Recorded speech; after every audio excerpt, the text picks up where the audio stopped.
Break के बाद एक बार फिर से आप सभी दर्शकों का अन्नदाता कार्यक्रम। आधुनिक युग में अब कृषि के क्षेत्र में भी नई तकनीक आ गई है। बिना बिजली के भी अब खेतों में फसलों की सिंचाई हो रही है। सोलर सिस्टम एक ऐसी तकनीक जिसमें न बिजली जाने की चिंता और न ही कोई अतिरिक्त खर्च। जी हाँ, प्रदेश के कई किसान अब अपने खेतों में सोलर पैनल सिस्टम लगवाकर इससे अच्छी पैदावार ले रहे हैं और शासन भी इस तकनीक को बढ़ावा देने के लिए किसानों को अनुदान दे रहा है। तो इस तकनीक का लाभ आप कैसे लें, इस बारे में जानकारी दे रही हैं कृषि इंजीनियर अंजनी सुधाकर।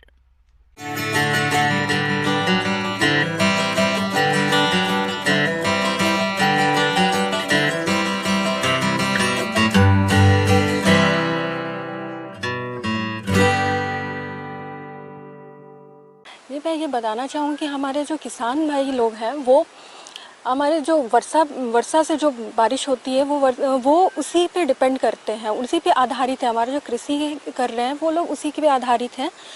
तो इससे क्या होता है कि जैसे अगर समय पे बारिश ना हुई तो इनसे उनका जो कृषि है वो प्रभावित होता है, फसल डैमेज हो जाते हैं।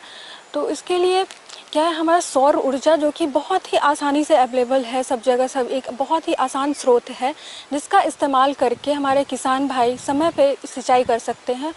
सौर ऊर्जा सूर्य द्वारा प्राप्त एक अक्षय ऊर्जा है जिसका प्रयोग बिजली बनाने में कई वर्षों से किया जा रहा है। इस तकनीक में बहुत से सुधार होते होते आज यह तकनीक विद्युत उत्पादन का सरल एवं आसान तरीका बन गया है। सूर्य के प्रकाश को सोलर सेल द्वारा अवशोषित करके फोटो इलेक्ट्रिक विधि से सोलर विद्युत का उत्पादन होता है। इसे हम करंट के रूप में परिवर्तित करके सिंचाई जल निकालने के प्रयोग में लाते हैं। उसके बाद मैं इन चीज़ों में बताना चाहूँगी कि इसमें कुछ आपको कुछ इसके पुर्जे लगते हैं, जैसे कि इसमें सोलर पैनल होता है, इसमें एक बैटरी चाहिए होता है, उसके बाद इसमें एक कन्वर्टर लगा होता है जो कि हमारा सौर ऊर्जा को हमारा विद्युत ऊर्जा में बदलता है। और फिर एक ये हो गई, 3-4 मेजर कंपोनेंट्स है, एक बैटरी लगा। तो ये जो है कुछ मेजर कंपोनेंट्स है जिसमें आपको लगभग मैं बताना चाहूँगी कि इसके जो खर्च है वो आपको डिपेंड करता है कि आप कितने एचपी का भी मोटर लगा रहे हैं। इसमें आपको एचपी आपको मिलेंगे 1 HP, 2 HP, 3 HP, 5 HP, 7.5 HP, 10 HP, ऐसे आपको पंप मिलेंगे। तो और ज़्यादा से ज़्यादा आपको 50 एचपी तक के आपको पंप मिल सकते हैं। उसमें आपका आप किस तरीके का पंप लगा रहे हैं, कितने एचपी का पंप लगा रहे हैं, आपका इस पे लागत डिपेंड करेगा। इसका जो खर्च होता है लगभग मैं आपको बताऊंगी तो 1 एचपी का मतलब आपका 68,000 से लेके 4,68,000 तक आएगा, जो कि डीसी मोटर, ये मैं डीसी मोटर की बात बता रही हूँ। फिर अगर आप एसी मोटर की बात करें तो एसी मोटर का जो खर्च है वो लगभग 1,15,000 से लेके 5,68,000 तक खर्च बैठता है इसमें। यह सोलर पैनल 3 प्रकार के होते हैं। पहला मैनुअल, दूसरा स्टैंडर्ड तथा तीसरा ऑटोमेटिक ट्रैकर सोलर। आइए इस बारे में हम चर्चा करते हैं। मैनुअल सोलर सेट के बारे में इस प्रकार के पैनल को सूर्य की दिशा में हाथों से घुमाना पड़ता है। यह कार्य कोई भी व्यक्ति कर सकता है। सुबह के समय सोलर पैनल को पूर्व दिशा की ओर रखते हैं, दोपहर के समय में सूर्य की सीधी दिशा में रखते हैं और शाम को इसे पश्चिम दिशा में घुमाना पड़ता है। अब बात करते हैं स्टैंडर्ड टाइप सोलर पैनल के बारे में। यह एक स्थायी संरचना होती है, इसे विभिन्न दिशाओं में घुमाने की आवश्यकता नहीं पड़ती। इसके पैनल को दक्षिण दिशा की ओर स्थायी तौर पर लगा दिया जाता है। यह सुबह के समय थोड़ी देर से कार्य करना प्रारंभ करता है, इसलिए इसमें एक संस्करण आया है जिसे ऑटोमेटिक ट्रैकर सोलर पैनल कहा जाता है। यह ऑटोमेटिक ट्रैकर अपने आप ही सूर्य जिधर रहता है उस दिशा में घूम जाता है। स्टैंडर्ड टाइप सोलर पैनल की तुलना में 20 से 30% ज्यादा कार्य करने की क्षमता होती है। यह संयंत्र सुबह 8 बजे से ही कार्य करना शुरू कर देता है।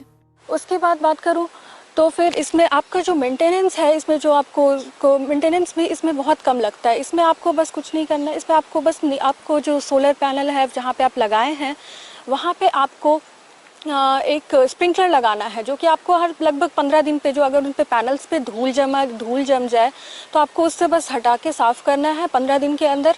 और इसमें आपको फिर बाकी कोई मेंटेनेंस नहीं चाहिए। तो उनके आप लगभग सुबह 9 बजे से लेके आप शाम के 5 बजे तक लगातार आप इसमें सिंचाई कर सकते हैं अपने खेतों में।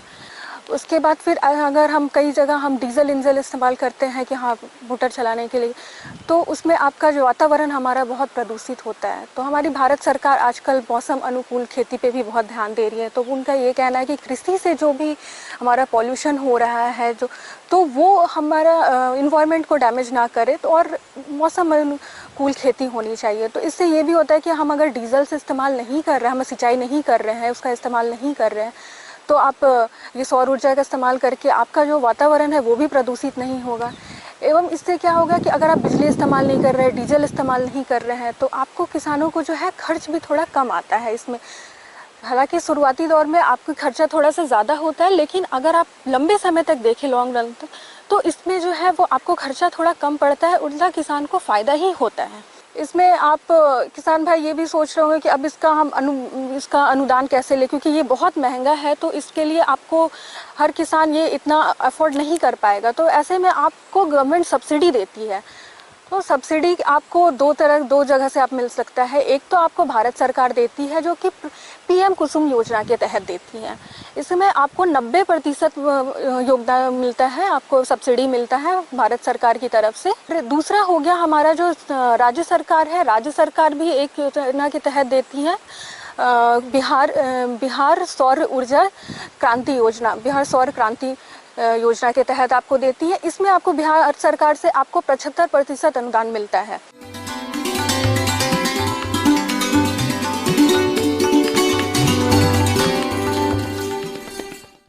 आइए जानते हैं अन्नदाता निःशुल्क फोन के माध्यम से पूछे गए समस्याओं का समाधान। आज की अन्नदाता हेल्पलाइन में हमने जिस प्रश्न को शामिल किया है उसे पूछा है गांव राणापुर, जिला गया के मनप्रीत राम ने। आपने गाय की जर्सी नस्ल की विशेषताओं के बारे में जानकारी चाहिए है, तो इसके लिए देखिए कार्यक्रम का यह अंश।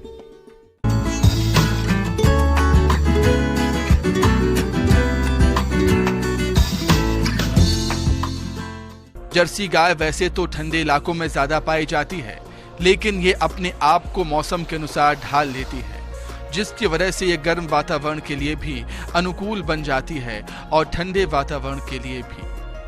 जर्सी गाय काले और भूरे रंग के मिश्रण में पाई जाती है। इसका माथा चौड़ा और आंखें बड़ी होती हैं।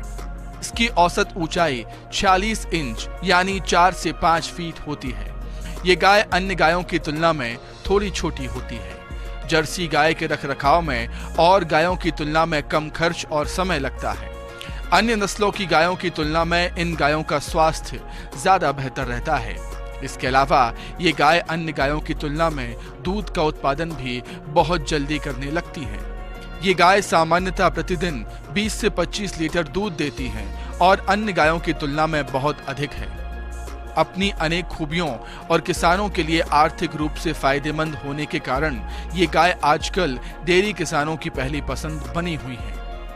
यदि किसान भाइयों आप इस नस्ल की गाय का पालन करना चाहते हैं तो ये गाय अमूमन 40 से 60 हजार रुपए के बीच मिल जाती है। इसकी कीमत और भी कई बातों पर निर्भर करती है, जैसे कि जर्सी गाय की दूध उत्पादन की क्षमता, उम्र और उसका स्वास्थ्य आदि। इन्हीं बातों को ध्यान में रखकर ही कोई खरीदार इसकी सही कीमत का अनुमान लगा देता है। इस तरह किसान भाइयों आप इन्हीं सब बातों को ध्यान में रखकर यदि जर्सी गाय का पालन करते हैं तो आप इनसे अधिक दूध उत्पादन के साथ अच्छा लाभ भी कमा सकते हैं।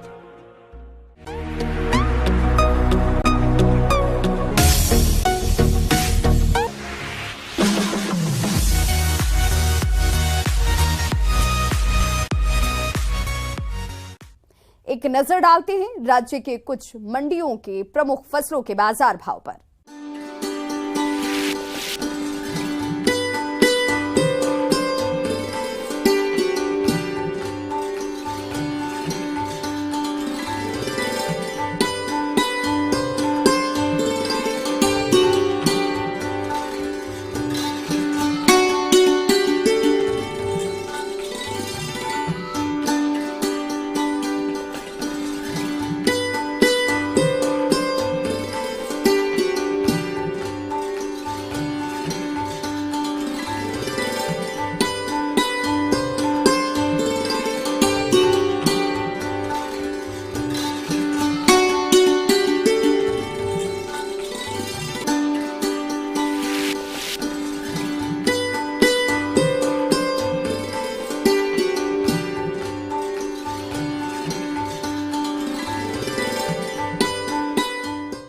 किसान भाइयों, कृषि संबंधित समस्या और सुझावों के लिए आप हमें इस पते पर संपर्क कर सकते हैं।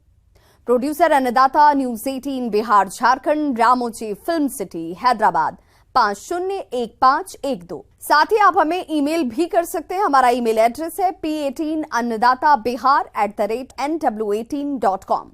इसके अतिरिक्त आप हमें निःशुल्क हेल्पलाइन नंबर 1800889216 पर सोमवार से शनिवार सुबह 10 बजे से शाम 4 बजे के बीच संपर्क भी कर सकते हैं। अब समय हो रहा है आपसे विदा लेने का। कल फिर होगी मुलाकात कृषि से जुड़ी महत्वपूर्ण जानकारियों के साथ। नमस्कार।